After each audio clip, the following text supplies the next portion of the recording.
Fala galera, tudo bem com vocês? Espero que sim. Vamos lá para mais uma videoaula. Dessa vez nós vamos falar aí sobre as novas doutrinas sociais do século XIX, tá? Vamos falar sobre socialismo utópico, marxismo, né? Socialismo científico, anarquismo. Vamos entender as ideias pensadas para tentar solucionar os problemas sociais de desigualdade, né? De miséria, de exploração da mão de obra do trabalhador, dentro daquele contexto de revolução industrial que nós já estudamos em sala, né? A turma do convênio nós já abordamos já isso em sala de aula, esse tema, né? E aqui na nossa aula de hoje a gente vai tentar então elaborar aí algumas reflexões, tá? Não só entender conceitos de forma direta, automatizada, é isso, isso, isso. Eu vou tentar debater também um pouco com vocês, trazer algumas referências da realidade, tá? Pra gente compreender bem, vocês compreenderem de forma bem eficiente para te fazer tua prova e para servir também, né, para tua orientação na tua vida aí, tá bom? Bom, o contexto a gente tem aí como introdução, como pano de fundo anterior à Revolução Industrial, lá no século XVIII, que a gente já estudou também, que é a exploração do trabalhador e o enriquecimento da burguesia, né? É o estabelecimento então da burguesia como grupo hegemônico de controle do meio de produção, dos modos de produção, e agora também após as revoluções burguesas, tá? Do século XVIII e XVII na Inglaterra, na França, nos Estados Unidos, nós temos aí a tomada pelos poderes políticos do Estado, tomada do Estado por essa classe, a burguesia, tá? E com o advento e desenvolvimento da Revolução Industrial, principalmente a Revolução Industrial do século XIX, né, na Europa, sobretudo na Europa e posteriormente nos Estados Unidos, e com a sua expansão a partir da segunda metade do século XIX para o mundo, né, esse modo de produção industrializado, ele se baseia sobretudo na exploração do trabalhador pela burguesia. Beleza? Então, nós temos aí o capitalismo altamente fortalecido, nós temos a condição do trabalhador sem direitos, né? Não existem ali naquele contexto direitos trabalhistas, a exploração e a miséria desses trabalhadores, desses operários, tá? E, sobretudo, a pobreza. No século XIX, nós temos um contexto de crítica, tá? Ao iluminismo, sobretudo aos pensamentos do liberalismo econômico pensado por Adam Smith, que é basicamente o pai desse liberalismo econômico, que vai imprimir aí a ideia de mão invisível, onde o mercado ele se autorregula, é uma mão invisível que autorregula o mercado, que é ele próprio, em que o Estado não deveria intervir, né, nessa relação, tanto na relação de trabalho quanto nos modos de produção, né? Somente a própria classe burguesa, como detentora desse modo de produção, deveria ali agir livremente, sem intervenção nenhuma do Estado, tá bom? Nós temos aí também a figura de David Ricardo e Thomas Malthus para pensar esse tal desse liberalismo econômico. Só para deixar bem claro para você, de forma bem clara, para ficar fixo na tua cabeça, liberalismo é o ideal daqueles ideais iluministas que vão surgir ali nas revoluções burguesas. A grosso modo, eles queriam o quê? Acabar com o poder das monarquias absolutistas, implementar ali mais a autonomia para essa classe, que é a classe burguesa. O iluminismo é um pensamento burguês. Tá? E dentro da economia e do modo de produção da geração de riqueza, nós temos o liberalismo econômico. Então, o liberalismo é fruto do pensamento capitalista burguês. Ponto. Lembra disso, tá? Então o liberalismo dizia que os pobres são responsáveis pela sua pobreza e pela a alta taxa de natalidade, baixa escolaridade, a falta de qualificação levaria esse pobre a ser pobre. E é um pensamento que ele persiste até os tempos atuais, né? Até hoje a burguesia e o pensamento e o imaginário, a mentalidade capitalista acredita que a pobreza é culpa da pobreza e não culpa do capitalismo. Países capitalistas de cunho liberais, né, de economia liberal, onde tem um Estado capitalista, um Estado liberal, burguês, a mentalidade ela tá tão forte que ela permeia até a própria cabeça dos trabalhadores. Né? O trabalhador ele trabalha todos os dias tentando ficar rico, com a falsa impressão que ele possa conseguir ficar rico se trabalhar muito, né? E que quem está pior do que ele é porque não trabalhou, né? Não mereceu. Então é um ideário ali de manutenção da pobreza por culpa do pobre. Quando a gente sabe, historicamente, a gente vai analisar isso hoje, que a manutenção da pobreza, na verdade, é a própria base do sistema capitalista, né? Existe e deve existir a pobreza para que exista a mão de obra para ser explorada, né? Que é a mais-valia. Beleza? A partir de 1848 a gente tem alguns trabalhadores que chegam ali no ápice, né, da insatisfação, e aí vão nascer algumas ideias que vão tentar pensar essa condição do trabalhador e formas para mudar essa realidade de exploração. Nós vamos ter aí o socialismo e o anarquismo, beleza? Na aula de hoje nós vamos analisar 3 aspectos. O socialismo ele não nasce socialismo como a gente entende hoje. E o socialismo que nasce lá não é o mesmo que a gente pensa hoje, por causa das transformações históricas logo. Mas nós vamos estudar basicamente 3. Socialismo utópico, socialismo religioso e o socialismo científico, tá? Que vai ser o marxismo. Vamos lá. Olha só, antes disso, a gente tem que lembrar de algo que já foi elaborado, né, em aulas, mas é interessante lembrar que são algumas formas de organização proletariada, tá? Tentativas do trabalhador de, na sua imensa insatisfação, naquele grande mar de desigualdade, uma relação altamente desigual na sociedade, são formas de tentar superar, né, acabar com isso, mas não vai dar certo.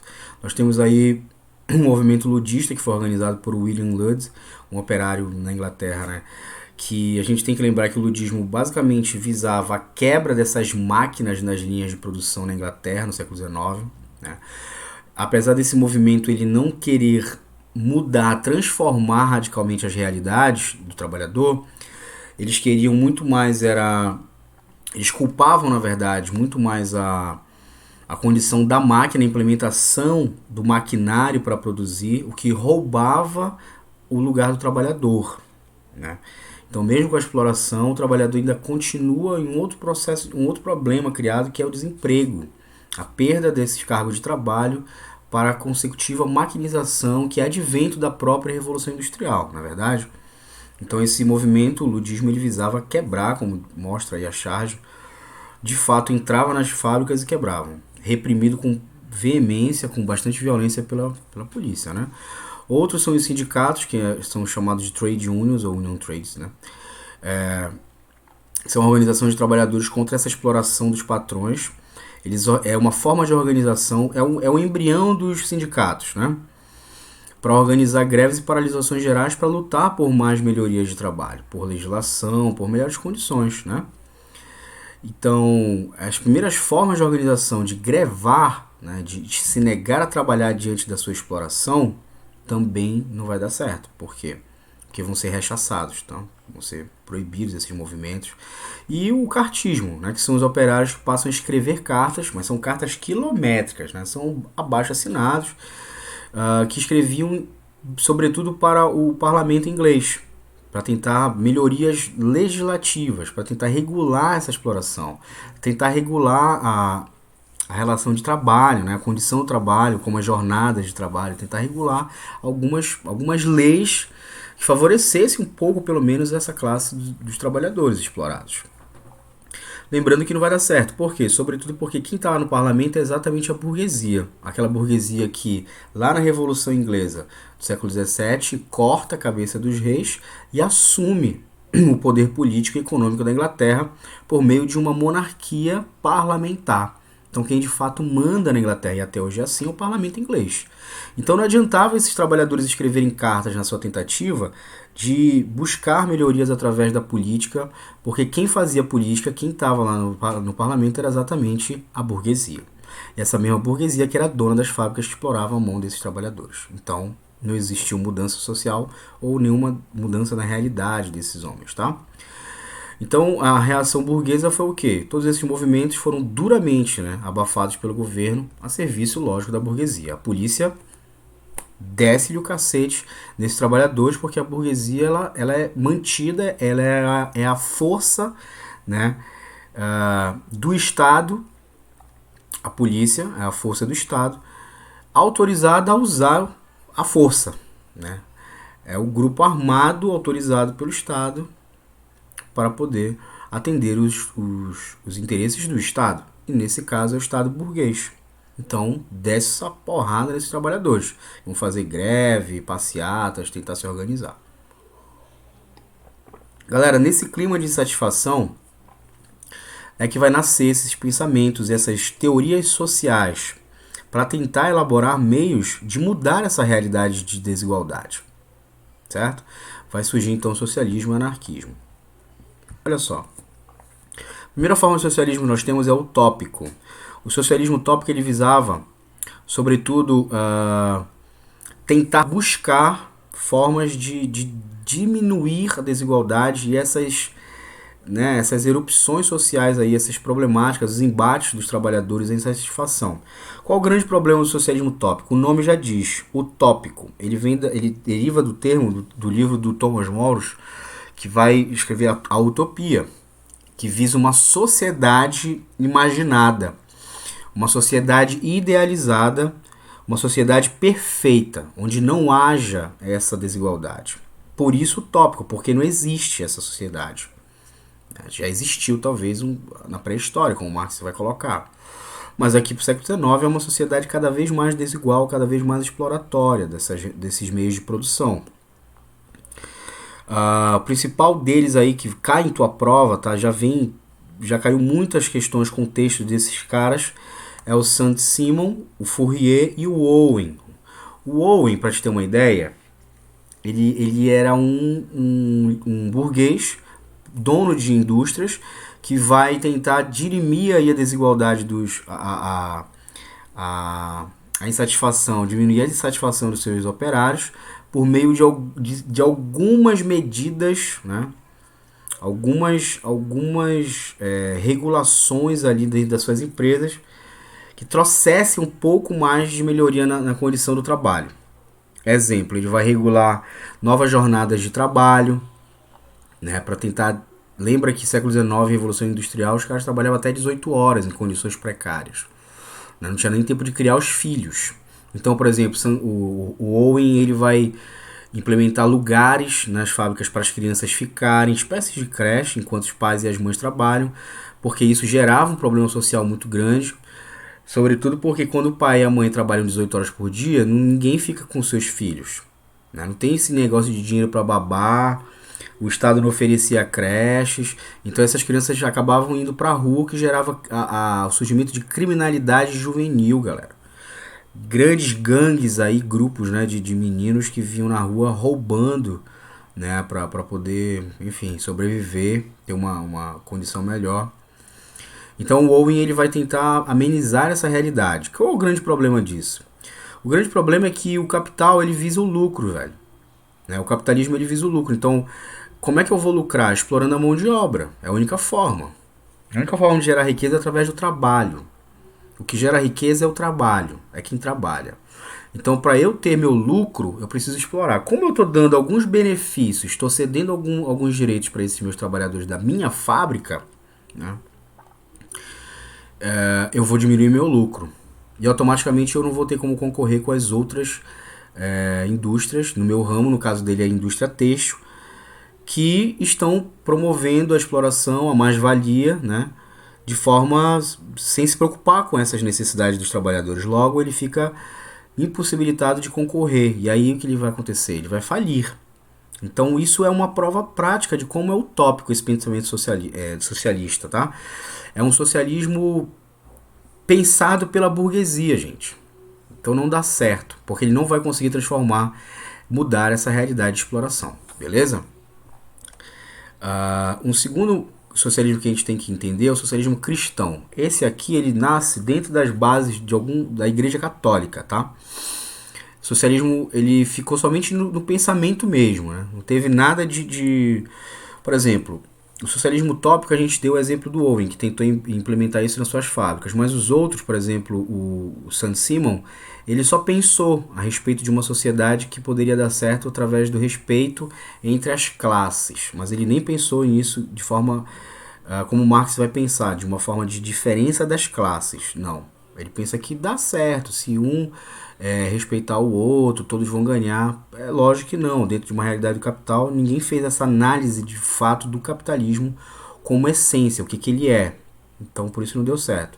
Já o cristianismo aqui, ele vai pensar, alguns setores vão pensar na dentro da teologia numa visão mais cristã da coisa. Ele vai ver a desigualdade da exploração e falar assim, olha, a pobreza ela não deve ser mantida dessa forma enquanto alguns têm riqueza. Porque Cristo era pobre, é por esse viagem de pensamento que eles vão pensar.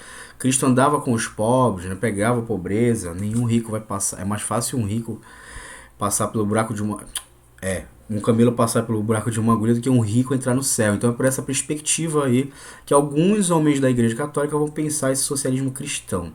Mas isso vai ficar somente no plano das ideias, das teorias, né? De forma prática não vai ajudar em nada. Sobretudo porque os patrões do capitalismo não estão respeitando muito esse pensamento cristão. Eles querem saber de lucrar mesmo. Então isso não vai surtir efeito prático nenhum. Até que surge o socialismo que a gente vai chamar de socialismo científico. Por que científico? Porque basicamente ele vai propor uma solução, uma teoria que solucione os problemas da sociedade, problemas sociais ligados a essas desigualdades. Marx, para te ter uma ideia, Marx foi filósofo, economista, sociólogo, historiador, enfim, né? Então o cara era muito safo. Junto com o Engels, ele vem de uma família burguesa, junto com o Engels, e por isso eles têm essa realidade de causa, né? Experiência dessa realidade para poder criticar. Engels, ele visitava a linha de produção do pai, né? Justamente para poder analisar essa relação do trabalhador e formas de organização e de exploração. Então eles sabem bem do que eles estão falando. Então, em 1848, o filósofo Karl Marx ele vai escrever junto com Engels o Manifesto do Partido Comunista, dentro de um período que está aflorando ali várias organizações, vários movimentos sociais que tentam tirar o poder da burguesia, que a gente chama de Primavera dos Povos, que vai acontecer sobretudo no início da França, no início na França e depois vai se espalhar para o resto da Europa. Tá? Por alguns meses o proletariado vai conseguir tomar o poder, mas logo depois a burguesia, junto com alguns setores tradicionais monárquicos, vão lá e tomam de volta, tá? Mas isso é uma outra aula, beleza? Mas é nesse período de 1848, então, que eu quero que tu entenda que vai começar a surgir esses pensamentos e a organização melhor aí da classe trabalhadora. O Manifesto do Partido Comunista é um livrinho bem fino que foi na época publicado em forma de panfleto, de fácil acesso à leitura, justamente para poder conscientizar a classe trabalhadora dessa sua realidade e os caminhos que eles deveriam seguir para mudar essa realidade. Eu tenho aqui uma cópia, uma edição do Manifesto Comunista, que é um livrinho bem fino, ó, você pode perceber, tá? É super rápido que a gente lê ele, que está ali a base da organização do pensamento marxista em relação a esse tipo de exploração. Essa edição aqui, ela foi publicada pela editora Expressão Popular, tá bom? Deixa eu ver aqui. E super baratinho no site, quem quiser adquirir para ler, estudar um pouco mais, ter até envolvimento com as ideias de Marx e Engels aí, ele custa R$8, eu comprei R$8 lá em Recife, inclusive. E é um livro bem interessante para a gente entender, é bem acessível, tá? E ele coloca de forma bem científica e de fácil acesso essa realidade de desigualdade. Beleza? Então eles vão começar a criticar então esse socialismo cristão e o socialismo utópico, né? Somente o socialismo científico de Marx mostra um caminho possível e real para a implementação de um comunismo, que hoje a gente vai entender qual é a diferença de socialismo e comunismo, né? A gente vai dar uma abordada nisso aí. Então, o socialismo científico, nós temos o Marx e o Engels, né, como principais teóricos, e as ideias é a seguinte: Marx acreditava que toda a riqueza de um país ela advinha do trabalho, mas essa riqueza só era usufruída pela burguesia, pela minoria. O trabalhador gerava riqueza para o patrão, mas não ganhava um salário digno o suficiente para sustentar suas necessidades. Daí o surgimento das desigualdades e dos problemas sociais. Tá errado? Completamente correto. Inclusive até hoje, o pensamento de Marx é mais atual do que muitos imaginam, porque pouco da realidade se transformou. Marx vai acreditar, ele vai criar essa ideia de luta de classes. Ele vai criar, não, ele vai enxergar na sociedade a luta de classes, tá? Esse sistema capitalista seria uma constante para o capitalismo se manter, e ficou claro lá em Owen, né, que não deu certo. Para o capitalismo se manter, para se desenvolver, é sempre necessário que um indivíduo tenha a exploração sobre o trabalho do outro, né, que seria a mais-valia. Então, como mudar essa realidade? Como mudar essas implicações sociais? Através de uma revolução do trabalhador, do proletário, né? Uma revolução proletariada. De qualquer maneira, né? Por meio de força, né? de uma revolução armada, pois a burguesia não vai largar tão cedo. E a prova fica, se tu não consegue te organizar para fazer uma greve, que o Estado manda a polícia te prender, te bater, te coagir, então para uma revolução é necessário um pouco de força, como todas as revoluções na história se mostraram, inclusive a burguesa, que cortou a cabeça de muita gente, não é verdade?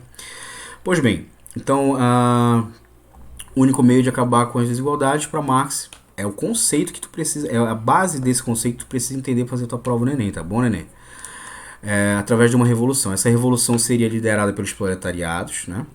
Nesta revolução a burguesia chegaria ao fim e juntamente com o Estado burguês, através da ditadura do proletariado. Veja bem, o conceito de ditadura aqui elaborado por Marx não é o conceito de ditadura que você ouve todos os dias nessa dicotomia política boba, né?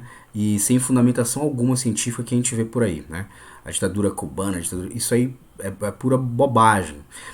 A ditadura de Marx está falando aí é a tomada do poder pelo proletariado e a necessidade de manter a força, manter convicção mesmo, com bastante força, aquele poder para o proletariado.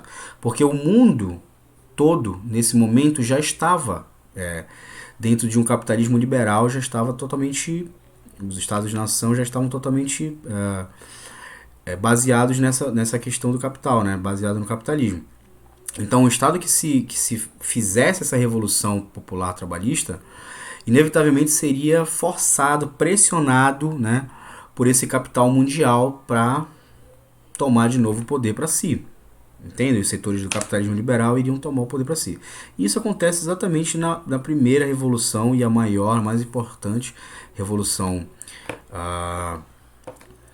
socialista que vai acontecer na Rússia em 1917, a Revolução Vermelha, né? Comandada por Lenin, Trotsky e tudo mais, que a gente vai estudar na próxima aula. Ela foi a prova viva de que Marx estava certo, que poderia ser feito, tá?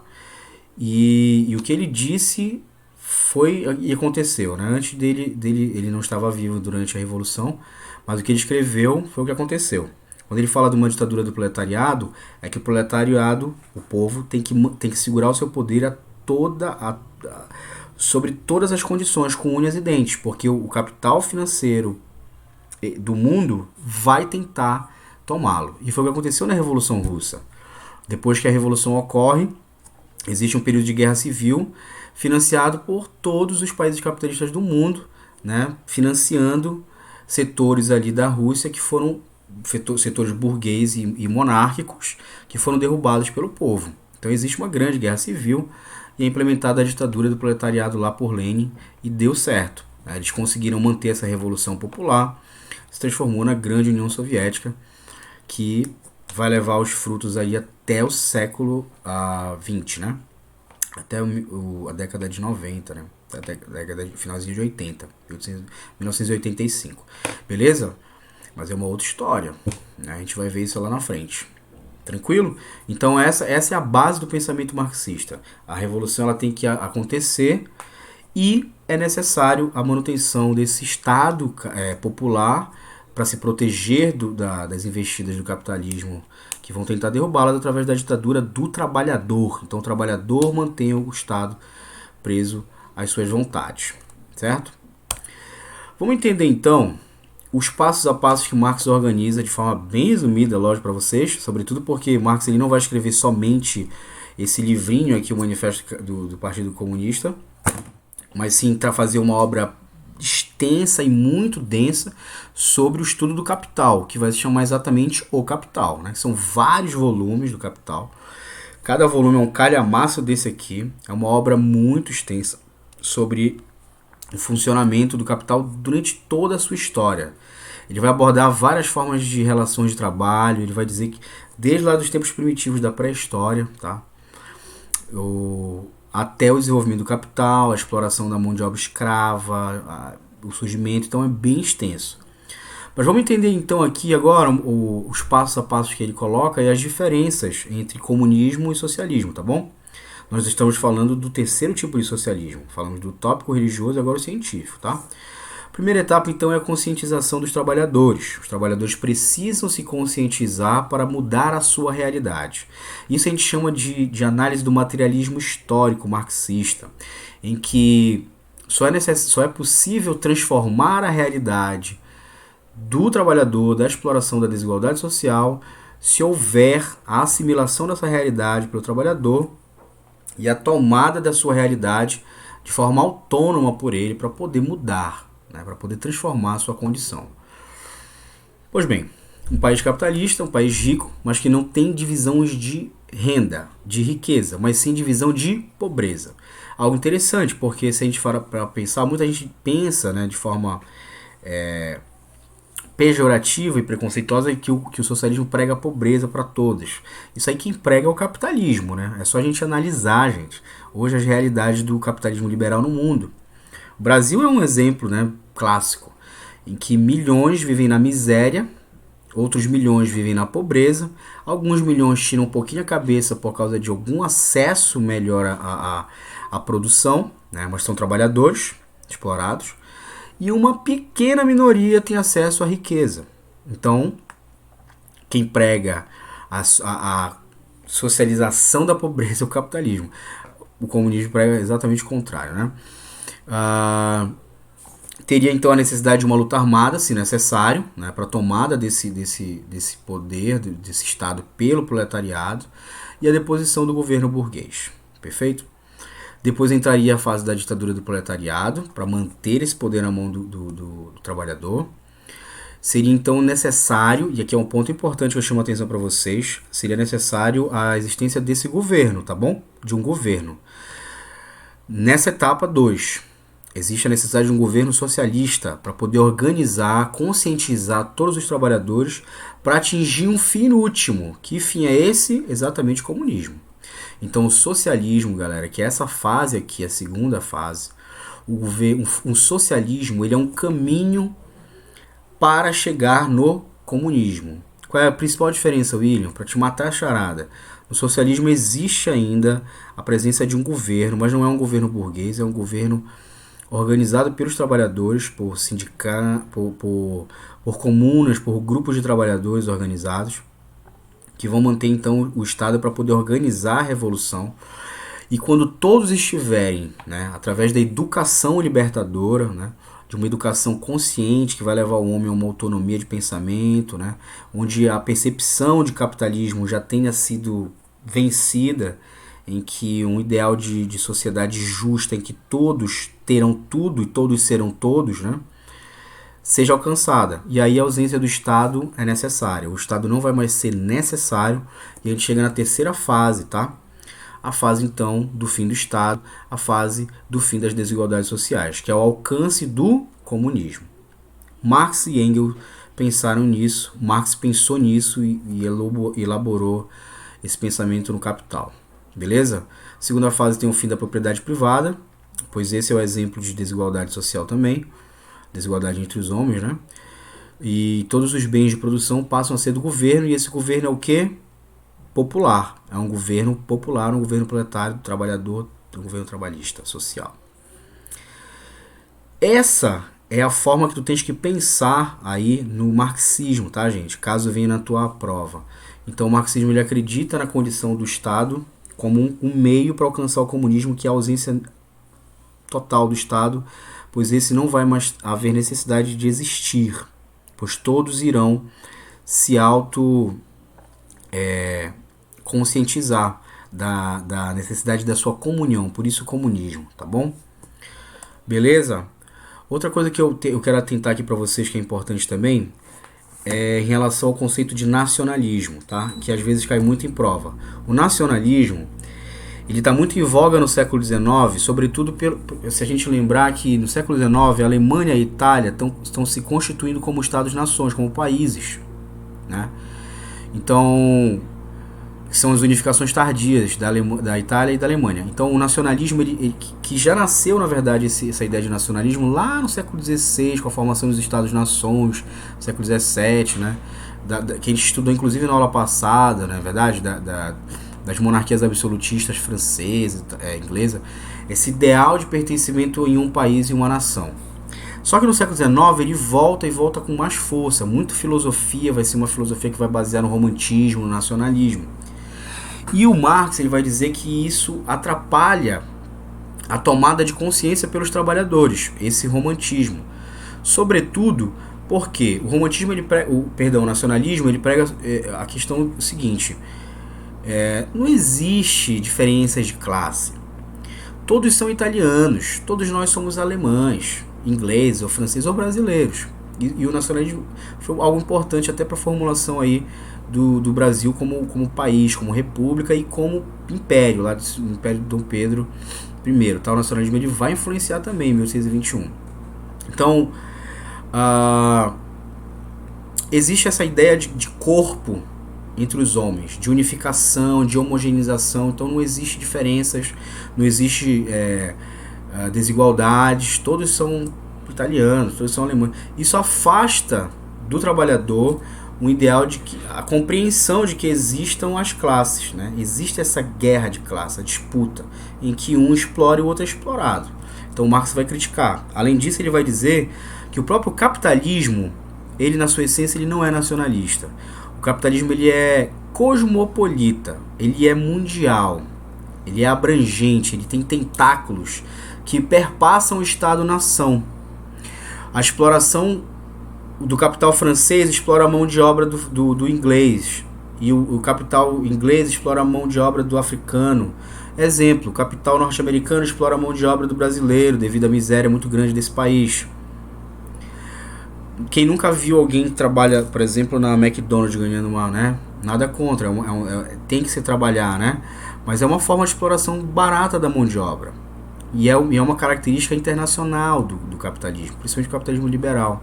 E Marx identifica isso, ele fala, mesmo que os mais tradicionais, os reacionários, os nacionalistas, acreditem que, né, não, o nacionalismo ele é importante porque o capitalismo ele visa essa nacionalização. Sabe onde vai acontecer isso? Nos governos fascistas e nazistas, na Itália e na Alemanha. O nazismo e o fascismo, o capitalismo implementado lá, porque são governos capitalistas, é o capitalismo nacionalista, né? Ultranacionalista, inclusive. E exatamente eles são contra o capitalismo liberal, né? Eu tenho até uma citação nesse livro aqui do Marx que eu vou ler rapidinho para vocês, que ele fala sobre isso. Ó. Deixa eu ver se eu acho. Tá grifado. Pela exploração do mercado mundial, a burguesia imprime um caráter cosmopolita à produção e ao consumo em todos os países. Né? Para grande pesar dos reacionários, ela retirou a base nacional da indústria. Né? Então, Marx critica o nacionalismo porque ele tira a conscientização do trabalhador dessa desigualdade da classe, e o nacionalismo ele também não é bem visto, inclusive, pelo capitalismo liberal, que se torna internacional, principalmente a partir da segunda metade do século XIX. Lembra disso, o conceito de nacionalismo é importante aí nesse quesito, tá? Vamos falar agora sobre anarquismo para encerrar, porque a aula já está ficando muito longa, inclusive. Anarquismo, nós temos aí como principal teórico Mikhail Bakunin, mas também nós temos o Kropotkin e, enfim, né, vários outros. Mas esse cara aí vai acreditar que o povo só chegaria ao poder através da luta armada. Tem algumas semelhanças com o socialismo? Tem. Mas tem uma principal diferença que você precisa lembrar também, tá? O anarquismo pregava o fim do Estado total. Ele não pregava nenhum tipo de existência do Estado, contrário do marxismo, que acreditava que o Estado socialista ele deveria existir como um caminho para alcançar o comunismo.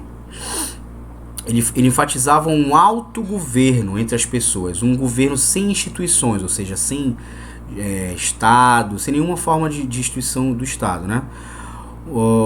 Leis, governantes, sem nada disso. Ou seja, uma sociedade sem leis, sem governos. Aí muita gente às vezes confunde e leva em consideração aquela visão mais preconceituosa do anarquismo, que acabou se tornando, né? Que o anarquismo é baderna, desordem, desorganização. Muito pelo contrário, gente. O anarquismo é um dos pensamentos mais organizados que existem para uma sociedade. O que acontece é que o ideário, né, o imaginário, a mentalidade dos homens permeado no mundo capitalista não consegue conceber os ideais anarquistas. Eles acham que isso também é utopia, né? Basicamente, os caras pensam que na existência de comunas, né, ou seja, comunidades independentes, em que não existe uma forma de organização em que um esteja acima do outro. Todos têm autonomia e é um ideal de sociedade de solidariedade. Cada um é solidário com o outro, através da troca do trabalho, né? Trabalho que visa não a si próprio, mas a todo mundo, né? Então é um ideário muito interessante, tá? Muito interessante. Agora, lembrando aqui para a tua prova que Bakunin e os anarquistas criticavam a ditadura do proletariado de Marx, pois tal governo iria criar uma nova classe de políticos dirigentes, sobretudo porque vai ter que existir a figura do Estado. Então a crítica principal é essa. No início, Marx e Bakunin, Kropotkin, eles vão conversar entre si, mas depois vai existir a separação, a divergência total. Para ter uma ideia, é bem comum a gente entender o anarquismo da seguinte forma: ele visa alcançar um comunismo, mas sem perpassar pelo socialismo, devido à necessidade do Estado existir nesse socialismo aí de Marx. Beleza? Fechou, era isso que eu queria falar com vocês.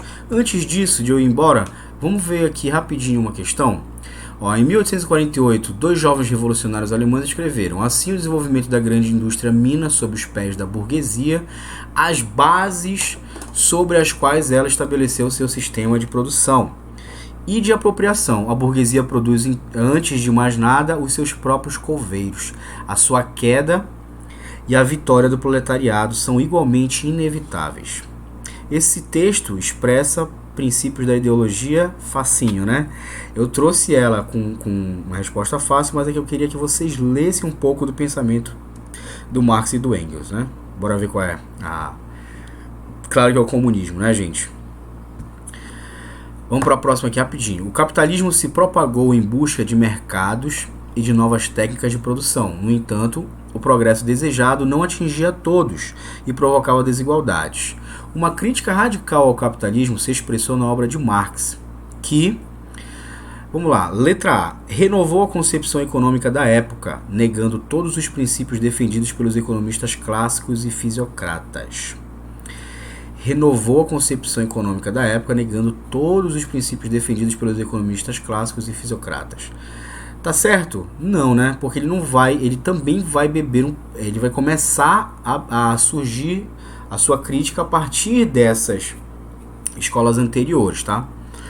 Então não tá certo. A letra B, formulou propostas de revoluções sociais que lembram as teses anarquistas, mais comuns no movimento bolchevique. De maneira alguma, eu acabei de falar que há diferenças gritantes entre o anarquismo e o marxismo, né? E muito menos durante a Revolução Bolchevique, a Revolução de 1917. Não vai haver esse quesito, essa influência anarquista, justamente porque vai ser implementada a ditadura do proletariado, então não pode ser essa, tá, filho? Letra C, definiu utopias importantes. Utopias, aí tu já abre teu olho, né? Socialismo utópico científico. Se a gente está falando de Marx... Mas vamos ver. Utopias importantes para resolver a questão da desigualdade social adotadas com coerência pelo socialismo no século XX? Não pode ser.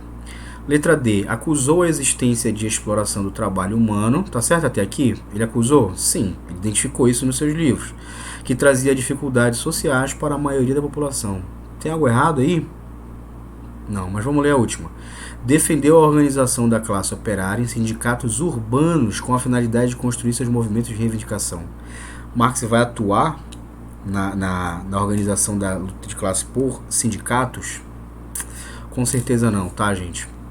Então a letra certa só pode ser... Quando você quiser ler as optativas, dá um pause no vídeo. E aí responde e depois você vê se está certo. Que é o caso aqui agora, letra D, beleza? Vamos só para mais uma para encerrar. Em conjunto com as grandes transformações econômicas, políticas e sociais do século XIX, surgiram doutrinas e correntes ideológicas. Uma delas foi o anarquismo, que pregava, letra A, o respeito à propriedade privada. O respeito à propriedade privada, o anarquismo, lógico que não, né, gente? numa sociedade igualitária não existe a propriedade minha, não, mas sim de todos. Então tá errado a letra A. B, a Revolução Socialista, o controle do Estado pela ditadura do proletariado, tá certo? É isso que o anarquismo pregava? Um Estado controlado pelo socialismo? Claro que não, né? Letra C, a erradicação do Estado, tá certo até aqui essa vírgula? Tá. Das classes, tá certo? Tá, uma sociedade sem classe, ou seja, sem um em cima do outro, mas todos iguais, comunas, né? Comunas anarquistas. Das instituições, tá certo também, e tradições, visando a imediata instalação do comunismo. Parece que está correto até aqui. Letra D, a necessidade de um contrato entre os governados e o Estado. Não, né? Letra E, a religião como instrumento de forma e justiça social, além da formação de comunidades coletivas. Anarquismo aceitava a religião como forma de organização social? Não, o anarquismo ele critica as religiões porque, assim como Marx, né, e socialismo vai dizer que as religiões dentro do Estado burguês, as religiões elas ajudam a manter a alienação do trabalhador, porque a religião, historicamente, e aí ele está falando sobretudo da católica, tá, mas ele pode englobar todas também, ela sempre esteve ao lado do Estado, e é o Estado que mantém aquelas realidades de exploração. É só lembrar, por exemplo, do feudalismo. Beleza? Então, socialismo e anarquismo criticam a existência do Estado, da religião, sobretudo vinculada ao Estado. Né? Então, qual é a certa? Vamos lá ver. Com certeza a letra C. Beleza? Galera, eu fico por aqui. Espero ter colaborado aí com vocês sobre esse assunto. A expectativa dessas aulas é que eu não quero somente passar esqueminhas e colocar de forma pontual, né? Conceitos, por exemplo, que marxismo que é? É isso. Isso aí fica para tuas aulas do YouTube que você assiste lá daquele cara que em 6 minutos ele pontua, né? Mas o que eu quero que vocês aqui é que vocês tenham um grau de acesso à reflexão sobre esses contextos, sobre essas ideias, e que possam se munir mesmo de crítica para poder fazer o teu Enem de forma adequada e sair na frente daqueles que só estão assistindo aula no YouTube, 6 minutinhos de aula, com o professor topzera, todo malhadão, trincadão, com um monte de luz na cara e um cenário bonito. Beleza? Espero ter ajudado. Vamos pra cima da concorrência. Tchau, beijo a todos e todas.